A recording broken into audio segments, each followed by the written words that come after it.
Well, hello everyone and welcome back to Crosswires. It is James here. And this week we are harnessing the power of the sun. We're getting very nerdy and very sort of... I'm thinking somehow of my guest as Scaramanga from The Golden Man with the Golden Gun. But... Okay. Yeah, we can go there. We can go for... Because that's what a lot of people associate with what we're talking about. We're going to be talking quite a bit about solar power. And not necessarily in the way that you might think. Now, my guest this week is a returning guest and someone whose videos I always enjoy and always enjoy chatting to in the RMC Discord because somehow he manages to brighten up most people's days. Oh, that's very kind of you to say. You're welcome. Would you please welcome back Rees, a.k.a. Control-Alt-Rees? Hello, thanks for having me on. Thanks for having me back. You're very welcome. Now, I do have to ask you a question because I know you've collected Macs as well. Do you have an alter ego, which is Command-Option Rees? Yes, I don't know what to say to that. Yeah, why not? Let's go with that. Yeah, why not? I'm not ready to reveal that side of myself yet. That's the Bizarro World evil twin. The evil twin Command-Option Rees. I love it. I am actually on a Mac as we speak. So yeah, it's my dirty secret. Oh, so hang on. So you're not podcasting from an Atari ST? No. Okay. No. I'm not that much of a diehard fan. No. That actually sounds like such a cool idea. Yeah, well, I know. Obviously, last time I was on, I was here to defend the honour of the Atari ST, wasn't I? I think I did a reasonably good job of that. I think so. No, I mean, no one sent us hate mail, if I do say so myself. Yeah, I think you did a great job. Now, speaking of sort of hate mail, although I hope there's not been too much, So the reason I've invited you is because you've done something pretty cool.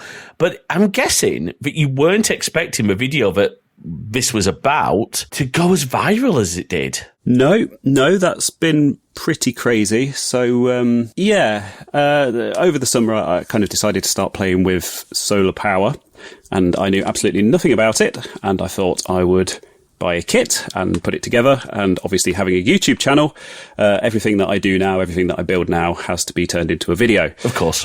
Because that's just the YouTube mindset, isn't it? So I got my camera out and recorded every part of it and just put together a little video. And I thought that, this probably isn't going to do very well. It's probably not really of interest to my my audience. I mean, I like to think that they're intelligent people with a broad range of interests, but I tend to cover retro computer stuff and that kind of thing. So it was quite kind of out of my usual remit. And yeah, I put the video together and it was just, this is what I've built, and I'm kind of looking to power my office from solar power, and I use it to kind of power my lighting and my cameras and stuff for making my videos and that kind of stuff. And uploaded it, went public, and the very next day the government announced that the energy price cap was going up by quite a lot. Yes. And all of a sudden, everybody seemed to go to YouTube and started searching for, DIY solar power and stuff like that. And that was kind of what drove the initial traffic to the video. So it was all search driven for the first few days. Oh. Yeah, it just went insane. So it hit something like 100,000 views in its first week.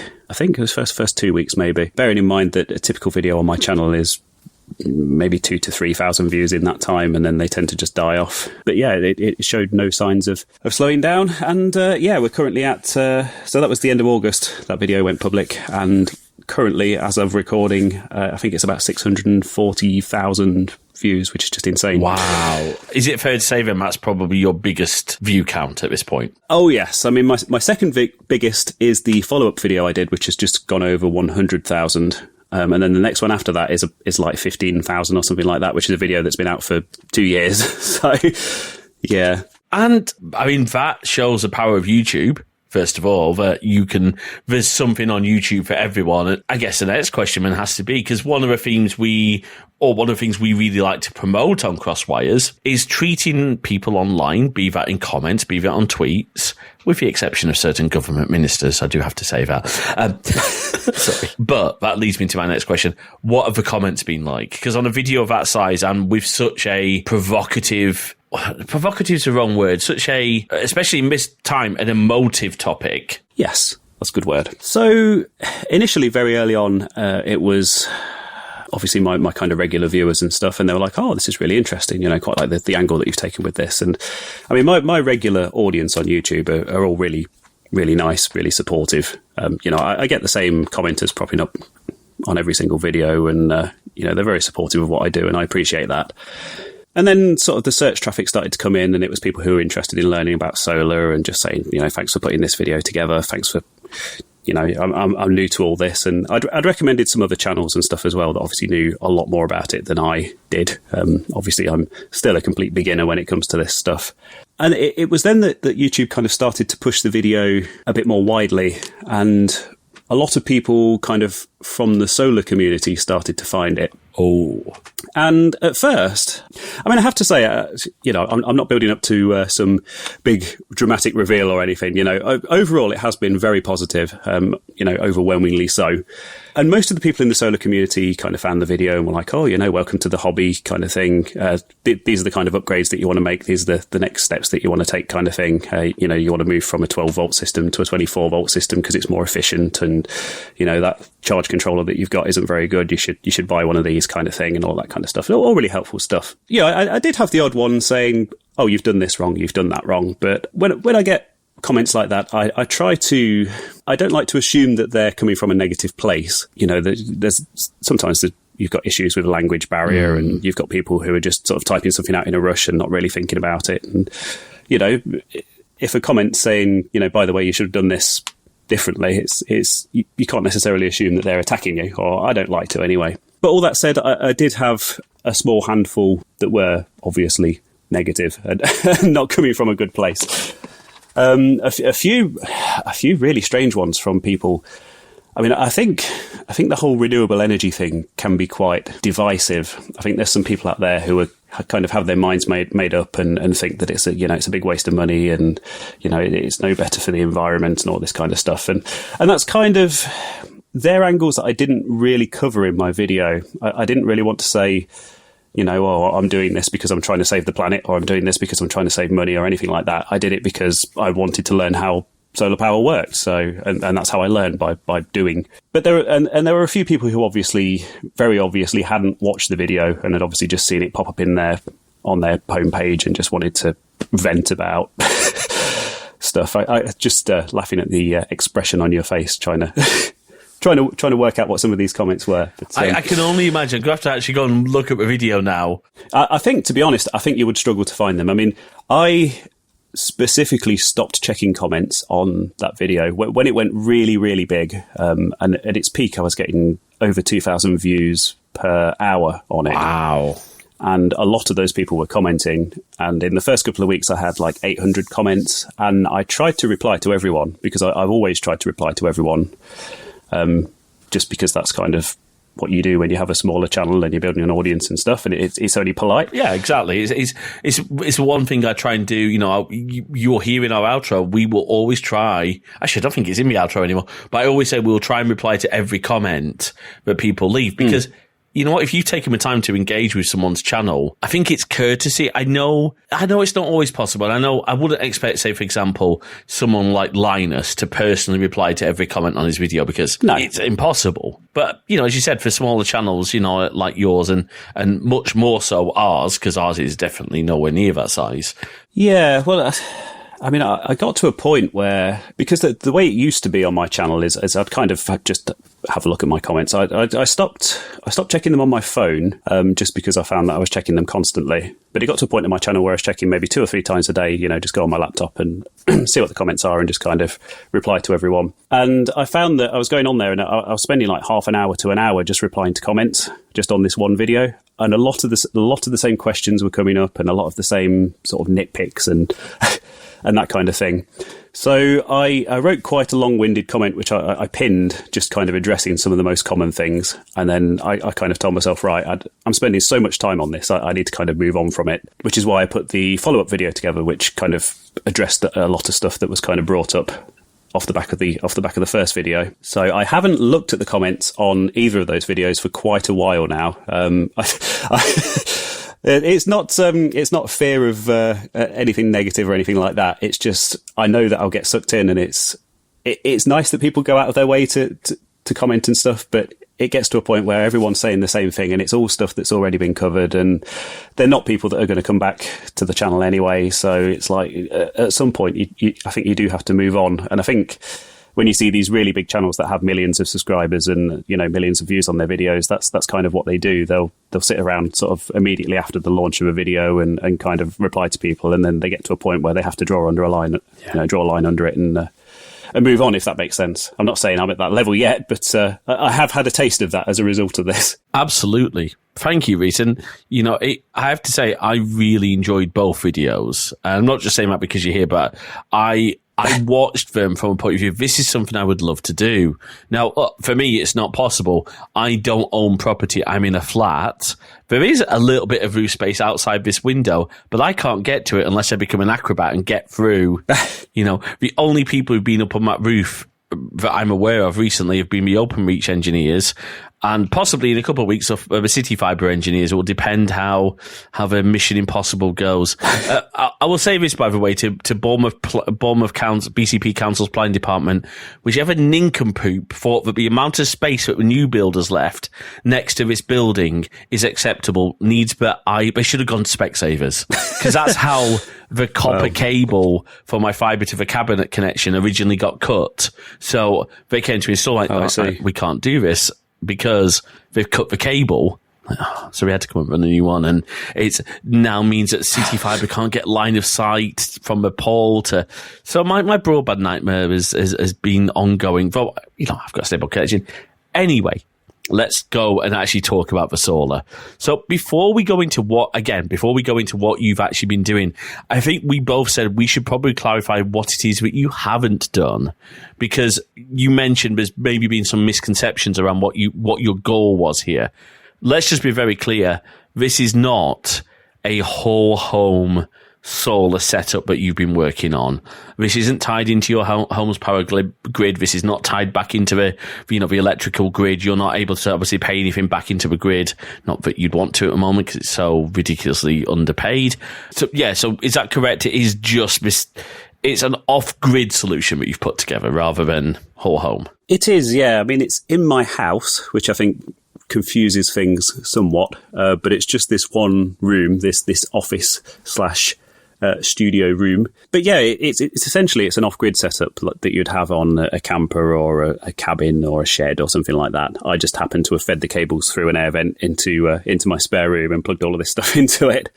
But I think a lot of people kind of come to the videos thinking that it's like a DIY home solution, right? And that it's the kind of thing that you can get all set up and then you don't need to think about it again, and you know it'll automatically kick in and power all of your appliances and all that kind of thing when it needs to, which it absolutely isn't. Like I said earlier, but when I first sort of made that video, it was kind of aimed at my audience of retro computer tinkerers and people who know me quite well, and it was kind of, here's yet another project that I'm working on kind of thing, rather than here's something that you should go out and build. So yeah, obviously I've kind of had no idea just quite how widely it would end up being shared. But yeah, it's an off-grid setup. I mean, eventually I think longer term it would be nice, and it's kind of a dream at the minute, but it would be nice if I could sort of move all of my sort of YouTube studio and stuff into like a garden office or some kind of outbuilding or something. And then obviously this is kind of the prototype for how that would be set up, if that makes sense. Got you. But that's something I didn't mention in the videos, which I probably should have done. Makes sense. And I think, you know, from watching the video, it's very clear what it is, but particularly the size of the panels. So let's talk a little bit. Well, no, not a little bit. Let's talk about what it is you've done. So, first question, what inspired you? Was it just, I've seen people do this, I want to do it? Or was it something that you would like, no, I specifically want to go out and get this stuff on, like a little solar setup for this room? It was a YouTube rabbit hole. Oh dear. So yeah, I can remember where it started. I honestly can't remember the name of the channel now, but I had a video that just popped up in my recommendations, and it was a guy who was sort of salvaging stuff from salvaging like electrical waste from a rubbish dump, and he was kind of reinstating it, rebuilding it, and that kind of thing. And one of the things that he was kind of doing was sort of finding batteries, like old lithium-ion batteries, and taking the cells out of them and using them to build new batteries. And off the back of that video, I suddenly, you know how it is with YouTube, you watch one video on something and then all of a sudden all of your recommendations are about that. And off the back of that, I suddenly started getting all of these DIY battery videos, and I thought, that's interesting, you know, people building their own lithium-ion batteries and things. And I watched a couple of those, and then obviously inevitably off the back of those, you get off-grid solar stuff and all that kind of thing. And it's something I've been interested in for years now. Yeah, it was kind of that couple of days just watching all of those videos that just made me think, you know what, but perhaps it's time I actually gave this a go and tried to sort of learn about it finally. Unfortunately, there's so much information out there that I came to the conclusion that it would be easy just to try and build it myself, buy a kit, build it myself and see where I go from there, rather than trying to research everything and plan it all in advance. So that's kind of how I ended up going down that route. And you've obviously had to buy a few components. What sort of, if we talk, maybe rather than talking individual components, right? No, I think you linked everything in the video, if I remember correctly, but for what you've done, what sort of upfront investment have you had to make to get this? And then we'll talk a little bit about how much that's giving you back, because there's one obviously big factor here. We both live in the UK. Yes. We are not exactly awash with bright, beautiful sunshine all the time. No. One thing I will say to anyone looking to buy a similar system and set up a similar system to mine is it's going to take forever to pay itself off. And I was very honest about that in the second video. You know, I got the impression some people thought that I was trying to hide that in the first video, and it was just because that wasn't really that wasn't your focus. It wasn't on it wasn't on the financial payback. It wasn't on the environmental. It was, hey, here is this cool project that I've done. I mean, that's the thing, yeah. I mean, the whole setup, I mean, now as it stands, with the 480 watts worth of solar panels and the new charge controller, the 40 amp hours worth of batteries, it was about £700 in total for the whole lot. Yeah, I mean, it's going to be, you know, if it's all still working in 20 years' time, it may just about be breaking even by that point. If we don't include the, you know, like the ad revenue and stuff from the video that went viral that I had no idea was going to go viral. Yeah, but it's somewhat ironic if the ad revenue paid back the stuff quicker than the actual. Yeah. It's funny. People saying, "Oh, this is a bad investment," and it's like, well, this video's had 500,000 views. It's more than doubled the size of my channel. So, was it a bad investment? No. You know, but yeah. So, I mean, I've had a few people ask me, and ultimately, you know, like the full house solar installs nowadays, because the cost has come down so much and because the cost of energy has gone up by so much, you know, they're paying themselves off in like 4 or 5 years now, rather than the sort of 10 plus years that they were before. So as a money saving exercise, you know, I always say to people, you're much better off going down that route if you're going to be staying in your current house for the next few years. You know, personally, we're looking at moving and probably won't be here in sort of 2 years' time. So it didn't make sense at the time. But yeah, so yeah, like I say, it was all the kit as it is, about £700. I went about it the wrong way. If I'd done a lot of research in advance, I could have got stuff secondhand, and I could have bought cheaper stuff rather than buying stuff as a kit. But of course, the appeal of the kit to someone who knew absolutely nothing about it going in was that I knew I could just wire it all up and it would just work. So you pay for the convenience, I think. Right, and I think correct me if I'm wrong, you've replaced your charge controller already. Yes. Because of the learnings from, I'm guessing a lot from those comments that we talked about earlier. Yeah, I mean, I got it out the box and I thought, well, that looks like a toy. And I got it wired up and I thought, well, that's, you know, I'm not sure I'm comfortable having this thing permanently wired up in my house. And then, yeah, the comments kind of confirmed that. So I went out pretty much the same day and ordered a Renogy Rover, it's called, which is the one that all the kind of the off-grid people recommend, and the kind of van life people. And yeah, I've been very happy with it. It's really, really good. So it's got Bluetooth and, handy. You know, logs all of the statistics and stuff. Which I think was one of the complaints of the original one. You weren't able to get much logging off the original. I mean, ultimately for me, the question is, can I run everything from it? You know, do I care about things like amp hours and watts and, you know, how much I'm generating versus how much I'm using?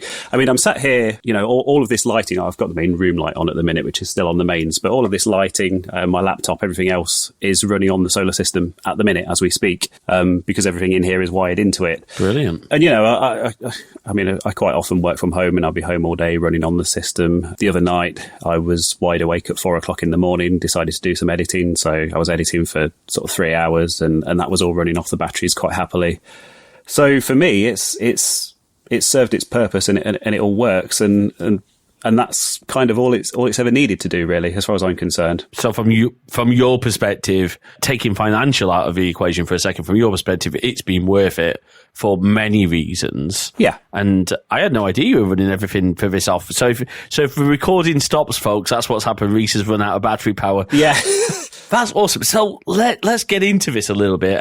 Obviously, we don't want to repeat too much of the content of the video, but maybe some of the fun things that you learned, or some of the oh my gosh, why did I do that type stories. So, I mean, correct me if I'm wrong, from what I've seen, so you've got out on the rooftop, and it's a flat roof outside your window. It's not your main house roof. It is just a flat roof. I'm guessing is that the garage or another part of the house that it's sat on top of? Yeah, it's just a single story extension on the back of the house. So I built kind of a wooden frame just to mount the panels on. One bit of feedback I had from quite a few people was planning permission, which is something I hadn't even considered. As far as I was concerned, it was just a temporary structure. And yeah, I would have thought that. Yeah, the rules are quite vague, and I have made some inquiries because I do want it to all be sort of legit and above board.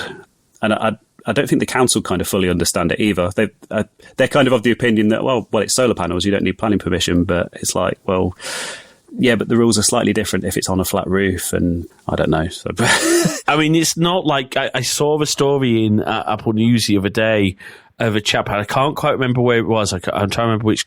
Oh, is it Birmingham way? Okay. And he had gotten planning permission for a garage on his driveway. Fair enough. What he actually built was a 2-story granny flat. Right. I think, might be wrong here, but I think that's what the council are probably more interested in, and my argument would probably should be more interested in. But as you say, you want to do things right. The last thing you want is someone coming along saying, "Sorry, Mr. Control, Alt, you have to take all this down." Yeah, I mean, to be fair, where it is, it's not really overlooked by the neighbours, and our neighbours they're not the kind of people that are going to complain about something like that anyway. I mean, 2 of our neighbours have got roofs full of solar panels anyway, so they're all really, really into it. But yeah, it's just for stuff like home insurance purposes. I mean, right. You know, if it did set the house on fire and then it was found out that it wasn't all above board, then yeah, obviously that would be a big problem. So, but the exact wording is that basically if they're on a flat roof and it protrudes more than 200 millimeters above the roof line, then you need planning permission. Right. But the debate is, because the flat roof is a single story extension on the back of a house, it's not the roof line of the house. So it doesn't protrude above the roof line of the house. So it's you know, the wording of that ruling was for like flat roofed properties, you know, blocks of flats and that kind of stuff. Got you. Right. So nobody really seems to know, you know, whether I need it or not based on the inquiries I have made. So I think it's okay. Well, if anyone from Rees's local council, and we are purposely not revealing where Rees lives for that exact purpose, wants to come, well, leave a comment on the post and we'll pass it on to Rees. Yeah, that's fine. Yeah, you know? No joke comments, folks. Come on, be nice. So you've got the panels now. Is it? Correct me if I'm wrong. You've now got 4. Yes, and they are a total of 480 watts. Yeah, so they're 120 watt panels. They're wired in parallel at the moment, so it's a 12 volt system. A few people have told me that I should wire them up as 2 banks of 2, which will give me a 24 volt system, which is something I kind of want to do in the future and maybe cover in a future video. One thing that, obviously we're kind of approaching winter now, and I did actually have a day last week when it was really foggy all day, and I was sat at home and using my battery, you know, over the course of the day, and the panels were barely generating anything. And I got to the end of the day and the battery actually died, which is the first time that's happened since I've had this system. And it really got me thinking that obviously the supposedly 24 volt system is supposed to be a lot more efficient, and it would be interesting if we could get, you know, when we get further into winter and it's a lot darker and stuff, if I can kind of, you know, go for that angle and see, well, okay, yeah, we all know that solar doesn't work very well in the UK in the winter, but is this a way to kind of squeeze a bit more power out of it, kind of thing? So that's why I haven't made that change yet, because it's something I want to experiment with when I've got a lot less daylight, if that makes sense. At the minute, I'm making more power than I can use, you know, the vast majority of the time, so it's not really worth it. and just to clear up something that maybe is something I don't understand about solar, is it doesn't have to be direct wall-to-wall sunshine for the panels to generate, as long as there is some form of sunlight. Yeah, that really surprised me, actually, because I was under the impression that it was, you know, bright sunlight directly on the panels, Otherwise, you get basically nothing out of them. And actually, you know, I wake up first thing in the morning and it's, you know, it's daylight, but the sun's not directly on them. And they're still, you know, I mean, it's not a huge amount of power, you know, maybe 40 to 60 watts worth or something like that. But it's enough to, you know, run my laptop and the very basic stuff that I have in here. And it's like, oh, okay. But obviously that will change. I mean, that's still a decent amount of power, 40 to 60 watts, as you said. You know, if we take a decently efficient laptop, and I think, correct me if I'm wrong, Rees, you are on one of the Apple Silicon-based MacBooks. I am, yeah. Yep, MacBook Air. There you go. So you've got a nice power, hey, there you go. Plug for me M1 chips. They work great with solar, DIY solar, because they don't need that much wattage compared with like my last work laptop was a Dell Vostro, which needed a 130 watt power supply. But, you know, 40, 60 watts is still a lot. I think it's one thing that, and the reason I say is I remember I still have somewhere, it's in a drawer, is one of a Logitech, it's an old K760i keyboard, and that is solar powered. It's photovoltaic panels, but I never have it in direct sunlight. It just sits in my office, sits on my desk. That stays charged all the time. I've never had an issue with that not being charged because... No, I mean, just looking... so, yeah, I'm using 34 watts at the minute. That's I've got my lighting, the Mac, your audio... I suppose, your USB mic will draw power. Yeah, I mean, obviously, you know, I've got the webcams on, the mic's on, I'm streaming over the internet. I've got all my shelf lighting. That's all powered off the same system. I've got a CRT TV here that's plugged in, that's on standby, but it does use power in standby mode. So yes, yep. CRTs use a lot more power in standby than an LCD if memory serves. Yeah, and I've got chargers, and I mean, when I very first set this up, I was very sort of conscious of trying to sort of save electricity and stuff, and then I got to a point where I was just like, well, I can just leave everything turned on all the time because and it's fine. Yeah. It's that's cool. It's not really been. And there's something that I'm reviewing at the moment, which I think the video will probably be out. I'm not quite sure when this recording's going to be released. Probably from the point of recording. So there's a power bank that I'm reviewing, which I've also been charging from the same setup, and then using that to charge phones and all sorts of stuff around the house, and that'll all be covered in that video. So, awesome. Yeah. So then obviously panels come into now. You don't ever go straight into a battery from a solar panel, from what I understand, or indeed straight into your devices. You need some sort of charge controller or power management unit to avoid problems. Yeah, it used to be years ago that people would connect the panels directly to a battery, and you'd need like diodes and stuff to stop the battery backfeeding into the panels and all that kind of stuff. But nowadays it's just, it's a thing called a charge controller. You plug the batteries into it, you plug the solar panels into it, in that order. Never the other way around, or you get told off by a lot of people on the internet. And then the charge controller manages, obviously, the one I upgraded to is called an MPPT charge controller, which is maximum power point tracking, and it varies the load on the panels and kind of the electrical characteristics of the load that it puts on the panels to kind of extract the most power from them to then charge the batteries. I don't really understand how it works. I think when you start to look into it, there's a lot of maths involved and a lot of witchcraft and stuff that I don't really understand. But and that's not something we're going into on this episode. This is more sort of a casual look. Yeah. And as you will, I'm sure you found, there will be lots of great YouTube videos on all of this stuff. Yeah. So, I mean, the first one I discovered was DIY Solar with Will Prowse. Only thing is, his stuff's probably not so relatable for us in the UK because he lives in the Nevada desert. So obviously, I mean, he's running a Tesla on his solar setup, and he's charging that up every day and driving like 100 odd miles a day purely on solar, which I don't think is very realistic in the UK. I mean, I've got an idea for you. You could run a Sinclair C5. A C5, yeah. That's probably more... And it fits with the whole retro theme. Why not, you know? What have you learned so far from all of this?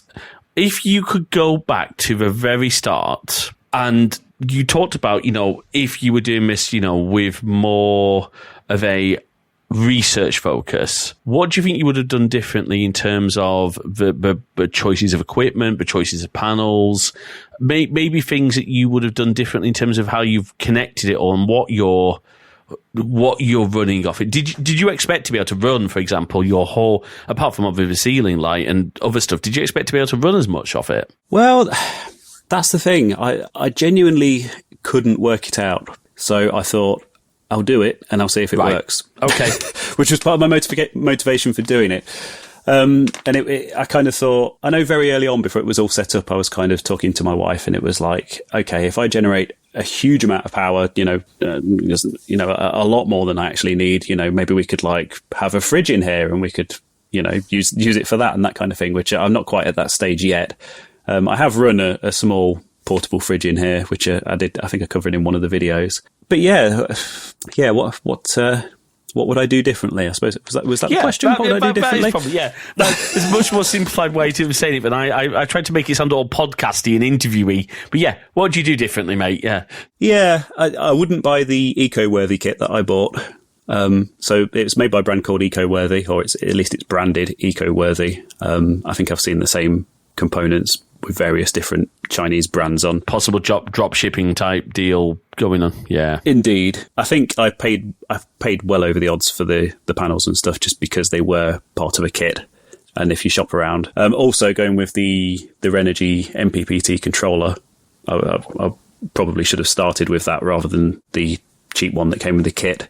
Yeah, I think the one thing that I really would like is more battery capacity at the minute, because they're just fully charged all the time. In the day so far, in kind of the late summer and the autumn, I've generated more power than I've been using when I've been in here in the day. So the batteries just don't run down. I run them down a bit at night. So I feel like there's sort of wasted potential there. So you could have had some more battery too. You might have found, okay, well, I've got more battery. It isn't always fully charged, but I've still got more runtime based on my capacity. Okay. Yeah, I think so. And I think maybe in the winter, because I work from home maybe 1 or 2 days a week. And obviously quite often I'm in here at the weekend as well. And I think over the winter, there will be days when the panels are producing barely anything and having that battery as kind of a buffer. So it can be charging up when I'm not here, on the days I'm not here, and that kind of stuff will probably make a big difference, sort of late December, January kind of time. But I suppose that's why I did this, so I can learn that and kind of discover it for myself. And it is really interesting. I mean, as I said earlier, it's something I would love to be able to do. I don't know how much I'm drawing off all of what I've got here. I don't have an Apple Silicon Mac. I'm on a good old fashioned Intel i7. I've got my lighting as well. I'd love to see how much I'm actually drawing. And maybe I actually could find out. I could plug my Eve Energy into the socket that drives all of this and try and find out. I might do that and see. I'd probably be probably worried when I actually saw how much I was drawing, because off this one socket, and I know people are going to yell at me, I've got 2 extensions running off it to power my entire desk and power the router and the OpenReach modem, things like that. But I mean, it might not be that much. I'm very thankful for LED lighting panels. Let's put it that way. Yes. I've got Elgato's key lights, and I know they can draw a fair amount, but I think they're still only about 40 odd watts. And compared that with old fashioned, studio lighting, I'm very grateful. Oh, yeah, absolutely. And this type of setup, what you're doing here in terms of charging devices, and is it fair to say that most of the devices that you're running, with maybe the exception of the lights and that little CRT TV, all have internal batteries of their own? So it's more of a charging, or am I misunderstanding? Yeah, no, I mean, it's like my phone, for example. Since I initially put the system in mid-August time, I don't think I've charged my phone from mains power at all. In fact, no, I haven't. I've got a kind of a small Anker power bank, which I have my phone next to my bed at night and I just plug it into that. And then when that gets low, I just plug it in here and charge it up. Ah, that's I like that solution. It's a good idea. So, yeah, I mean, obviously I charge it every day and I haven't used any mains electricity to charge my phone since mid-August. And I mean, if you look at the actual savings, it's tiny. It's not, it's not like it's saving a huge amount of money, but that's quite a cool thing to be able to say, isn't it? I think it's like I generated the power that runs my phone. That is pretty cool to be. I 100% like that is very cool.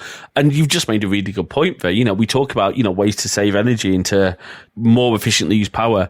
I cannot say enough how much I love. Now, other battery bank brands are available, but I have to say I'm a huge fan of Anker's stuff. I don't know what it is, but their build quality on their battery banks. I mean, I've got one of their old, it's like a 20,000 milliamp hour back, and I know these days are smaller, but this thing is an absolute brick of a thing. It's like a proper metal. It got so battered in my bag that the paint had started to chip off. So me and my dad actually spray painted it. We covered up all the sockets and re-spray painted it to give it a little bit more of a better look. But they are fantastic things, and I didn't think about that, using a battery bank to charge devices overnight, so that, because you're always going to lose a bit of power efficiency through a wall wart. Whenever 100% efficiency, which means you're probably pulling more power from a grid. But as you said, I think let's be honest here.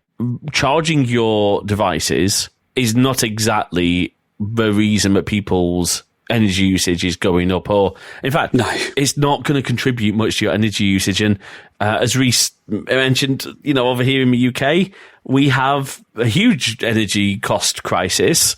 I'm very grateful that they brought the cap down. Yeah. But it's still a lot of money. I tell you what, one thing that so this system that I've built has actually helped to save quite a lot of money on our bills, and that's it. Well, let me explain. This is something that I want to talk about in a future video. You see, I didn't expect this at all, because obviously I can see how much. I mean, I can see vaguely how much I'm generating, how much I'm using. But my wife kind of said, "Oh, since we've had it in, we've been, because we got a smart meter and we can see how much we're using every day." She said, "Oh, it's been noticeably lower every day." Oh, and the reason isn't because I'm using solar power rather than mains power.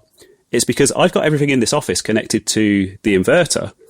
And when I'm not in here, I switch it off. So before, I was leaving everything plugged in all the time. And all those wall warts and things that are kind of drawing even when things aren't on, they're drawing, a tiny bit of power constantly. Oh. So even just, the ability to switch the whole office off, which of course I could have done other ways. I don't need solar panels to be able to do that. But just the very act of sort of only having stuff on when I'm in here has actually made a difference to our bills. And I'm kind of, obviously I'm looking at the data at the minute, and I want to actually sort of put some proper figures together so I can talk about that properly. That would be interesting. I hadn't really thought about that until you'd said it, because, maybe it's something, but I've, so it's gone out of my head, but I always remember like people saying, "Oh, turn off your TV at the wall." This is maybe more so when we had CRTs, and turn everything off at the wall when you're not using it. Well, actually, what you're seeing bears that out. Now, do we still have the same concern that maybe we would have used to do if you left your TV turned off long enough, it would lose all its settings? But that's only a risk if you're leaving it off for a very long time, not off for, say, a couple of hours a day and then bringing it back online. The backup batteries in most of these sets will be fine. I think I'm going down the right path with this, but maybe I'll defer to your possibly better knowledge on this. I don't know, because I'm not running that kind of stuff in here. Like, I've got a CRT app, but I mean, I described it as a TV. It's like a PVM monitor type thing, so it's very basic. I suppose if you had like a Freeview box or something like that, it might lose all of its settings and need retuning if you left it off for too long. Or interesting point. It's an interesting one, and that is why, folks, I don't have a Freeview box. This is a video. I really am going to get round to this video. I've got one of the Silicon Dust HD Home Runs, which is a network-based TV tuner, and at the moment I've actually made it so it's not even plugged into a wall wart. It's pulling power over PoE. I got a little PoE splitter. Okay. So what I've done, I mean, we might as well talk a little bit about power. What I've done is I've got PoE switches, because I figured, well, the switches are powered up anyway. I need the switches for switching my network. Why not harness some of that power to power other devices? So my Raspberry Pi now has a PoE hat. My Philips Hue Hub has a similar, I've done an adapter. So basically what it is you plug in your Ethernet cable from your PoE switch into this little splitter, and one port comes out as data only. Now, most of them will only do 100 megabits. Some will do gigabit. But if you're thinking a Hue Hub or a TV tuner, 100 megabits is probably all you need. And then the other bit is just like a DC barrel jacker. You just convert it to whatever device you're running. And in most cases, I think, anything like 9 volts, 12 volts will run just fine off PoE. But what that means in terms of the TV tuner side of things is I don't have a box to worry about. The TV recording here in the flat actually happens up on my NAS, which is always turned on. Now, admittedly, that's probably causing a fair amount of power draw. NASs are not exactly power efficient. No. But it does mean I don't have a separate Freeview box running. And I don't know, I'm very much of the opinion of sort of, maybe this is a little bit off topic, but trying to use centralized devices. So my smart TVs, for example, well, one of my TVs is smart, but because I don't know the smart platform it's using, as in I don't think I can trust it. I just have my Apple TV connected into it, and my other one, I just have a Roku. There is an argument to say, well, those are better devices, you probably do use more power. I don't know. Power consumption is an interesting one. I mean, yeah, I'm probably going a little bit off topic there, but just an interesting thought, I thought. No, it's all related, isn't it? I mean, having sort of one low voltage source like your PoE setup for multiple devices, surely that has to be more efficient than having separate wall warts for everything. That's what I was thinking. Like in here, this is all LED lighting and this is all, 12 volt low voltage stuff, but it's actually plugged into a wall wart, which is plugged into an extension strip, which is running on the inverter. So I've got the 12 volts coming from the batteries being, that's being converted to mains voltage, which is then being stepped back down to 12 volts. And surely that's not efficient at all. But so, yeah, converting everything, installing some kind of low voltage system in here would probably be a good step. Trying to save some power as well, longer term. It's interesting how much stuff can actually run off USB if you convert it, as in, anything, I guess, probably anything that's DC, and you've got, again, come back to Anchor and, again, other companies, they're multi-port AC. I've got one here. It's like a multi-USB. It's like a USB hub, but for power only. Those are probably more efficient than plugging in 5 different wall warts for each device. Oh, definitely. Yeah. Yeah. And I wonder how much you could do.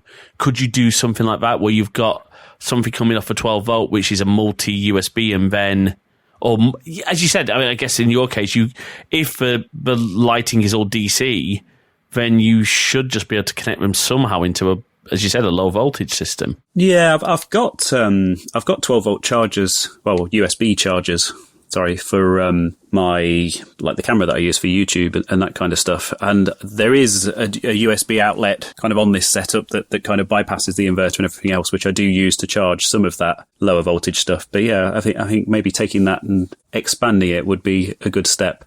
You see, a few of the comments I had on that initial video were, this system's all well and good at the moment, kind of thing, but you have to wait and see how well it works sort of in the winter.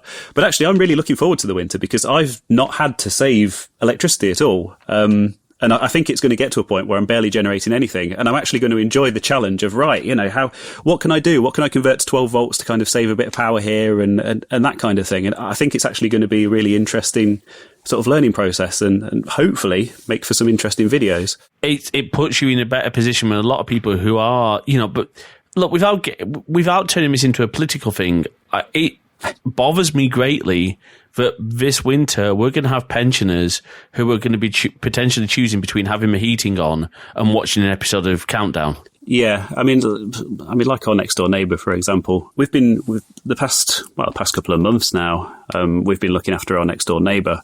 She lives on her own. She's a divorcee, and she had a car accident. She had quite a bad car accident a couple of months back, and she broke her ankle. But because of the job that she does, she's barely entitled to any sick pay or anything like that. And she was, I don't want to talk too much about her personal circumstances, but she is really going to struggle this winter for heat and for electricity and that kind of stuff. And it's like, she was talking to me about it and saying, would it be a good thing to invest what little money I have in, and is it going to get me through the winter? And I was like, to be honest, no.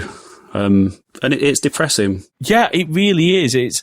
Okay, let's take this a little bit, because it is a very upsetting thing to talk about, particularly, when you think about older people who we all love, our grandparents. I mean, as many of you know, my grandfather's no longer with us, but it's certainly something we were worried about when he was still with us. Let's turn it a little bit more positive. Because we're both tech nerds. I mean, you more so than I in terms of, DIY and stuff. As a wrapping up point, if you were to give advice to people on maybe how to get the most out of a power you've already got, or maybe things that you should look at replacing in your home, because technology has become much more efficient. What sort of devices should we be maybe looking to get rid of, or looking to try and use less of, or rely more on other devices for our heating or our general power, if that makes sense? I have a fantastic suggestion for this. I'm glad you've brought this up. And it's not a device. Windows. Hang on, 95, 98? So our house was built in the 1950s, and we had, obviously, a previous owner had double glazed windows installed at some point, I think late 80s, early 90s. And we've lived here for 11 years now. And finally, earlier this year, we said, right, it's time to sort the windows out. And we didn't think they were particularly bad, but it was just they were very old, and it was like, right, and it ended up being, I think it was just a touch over $3,000, I think it was this is a 3-bed house. And we were expecting it to be a lot more than that, which is kind of why we'd been putting it off. And it's made such a big difference. Like, other than sort of very briefly one day for an hour or so, we haven't had the heating on at all, because they just retain so much heat and stuff. I think insulation, obviously it's not going to solve all of your problems because it can only retain the heat that's in there in the first place. But I think insulation is something that's kind of overlooked, and, people are saying, well, how can I heat my house more efficiently? And it's like, well, you should make the most of the heat that you have got, that you are generating. And I think that would be my top tip. If you've got older windows or your house isn't very well insulated, then definitely look into that kind of thing. And obviously, a lot of people are entitled to grants and things to cover that kind of stuff. So just make sure that's all kind of up to date. Good tip. And if you are renting a property, it might be worth speaking with your landlord, because if you are entitled to those grants, I don't know enough about them, but it might be possible that you can get the work done because you're the tenant. But I'd engage with your landlords, folks. I mean, it's one of my gripes about being a tenant in a building, a block of flats. We don't have a way to have a solicitor. I would love to see government grants for building owners, like the people who own the freehold on the whole building, to be able to get grants for whole building solar that can then be installed, and that generation split between all the tenants in that building. That's the sort of stuff I really want to see on not just here in the UK, but across the world. It seems like we've got such a missed opportunity. Well, it's also it's energy independence as well, isn't it? Which is obviously something that's kind of been kind of a hot political topic just lately. And it's like, well, all right, solar panels don't work 24/7, but if they can generate 60 or 70% of your energy needs, then surely that's a massive improvement on... Well, 60 to 70% less off a grid you're having to use. Yeah, absolutely. Yeah, exactly. Look, whatever your political views are, being able to not pay as much for your energy bills is a good thing. And, I will nail my colours to the mast. I really believe that we are in the middle of a climate crisis, and the more we can do to rely on less pollutant forms of energy... I'm not going to go as far as gluing myself to the road in the middle of London, which me and Jay we saw a bunch of Just Stop Oil protesters when we were in London, and it was one of the funniest things. You could see how frustrated the police were. They very full credit to the Met. They were really, really polite. Yeah, but there's multiple reasons. I mean, obviously, climate change. Fully on board with that. I think it's been obvious for a long time that it's an issue, and we have, even if we don't have perfect solutions that are going to 100% solve the situation, we certainly have a lot of technology available now that makes, that helps to alleviate it, and also, like I say, it improves our energy independence and everything else, and the cost of that stuff like solar and other renewable energy is coming down. So it's the lowest it's ever been, really. And I'll give one final tip. If you want to heat your whole home, NVIDIA have come up with a really great product for this. It's called the 4090. Oh, yes. Yeah. Absolutely. Intel are doing a great job at heating people's homes. You know, I have to think about all our geeky friends who have home labs. Their heating bills must be tiny, you know. Yeah, well, obviously being a retro guy, I've got my Pentium 4 on standby. That's a good space heater. Oh yes, so yeah. Just in case I need it in the depths of winter. Repurpose that Zalman flower cooler to do a bit of whole home heating. You know, I miss over the top. Wait a second, I was going to say I miss over the top cooling, but I've seen PC builds. It's not exactly gotten any better. No. All right. I think that will nicely wrap things up. It's obviously been a bit of a mixed episode, but Rees, it's been so good to get a little bit of your experience on solar. We'll put links to both of Rees's videos in. I don't know why I'm actually pointing down. No one can see me pointing down but you. There you go. We'll put smash that like button. Smash that like button. Ring that bell. We'll put links to both of Rees's videos in the show notes. And of course, Rees, I'll get you to send me over a few little resources that we can link people to. Do go and subscribe to Rees's content. And of course, this is Rees's chance now to plug your content. Go for it, Rees. I am going to plug my content. Obviously, there's Control-Alt-Rees, the YouTube channel. I'm on Instagram and Twitter and everything else as well. But I'm also going to say there's also a caveat that comes along with that, which is that I'm not an expert. I think I've made that clear. I am just learning about this stuff. But I do link to a lot of people who do know a lot more about it than I do. So, yeah, that's kind of the angle that I'm coming from with all this. So I'm not claiming to be an expert, but I am happy to sort of share my experience as I go along and as I learn about it myself. So absolutely. Thank you, Rees. Yeah. Is it just Control-Alt-Rees everywhere? Everywhere, yep. Nice. I'm all over the place now. I'm everywhere. And I'm unstoppable. And on OnlyFans as Command Option Rees. Well, yeah, we don't talk about that. I'm sorry. Sorry, that was an awful joke. I might actually edit that out because I'm double. No. You know what? We'll leave. I'll be very disappointed if you edit that out. No, I'm staying in. Okay. Well, there we go. I'm under orders from my... You see, I always say to my guests, hey, do you want to review the edit? No one ever takes me up on it, but if Rees has given me instructions to leave that joke in, it's staying in. All right. Well, I've got to drive people to my OnlyFans somehow, haven't I? So... All right. Thank you very much for your time today, Rees. And it's been a pleasure. No, thank you.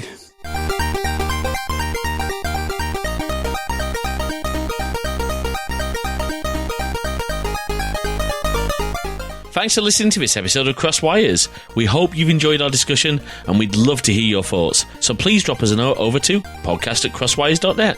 You can also drop us a comment on the post, or if you're a GoodPods user, why not start a discussion there too? You can find us on Mastodon at crosswires@masthead.social. And if a bird site's still somehow miraculously here, you can follow us there as well at CrosswiresMG. And of course, you can find the show in all the good podcast apps and all the really bad ones too. If you'd like to check out more of our content, head on over to crosswires.net/YouTube for all our videos, and keep an eye on our Twitch channel at crosswires.net/live for our upcoming streams. If you like what you heard, please do drop a review in your podcast directory of choice. It really does help spread the word about the show. And of course, if you can spare even the smallest amount of financial support, we'd be incredibly grateful. You can support us at ko-fi.com/crosswires. That is ko-fi.com/crosswires. Until next time, thanks for listening.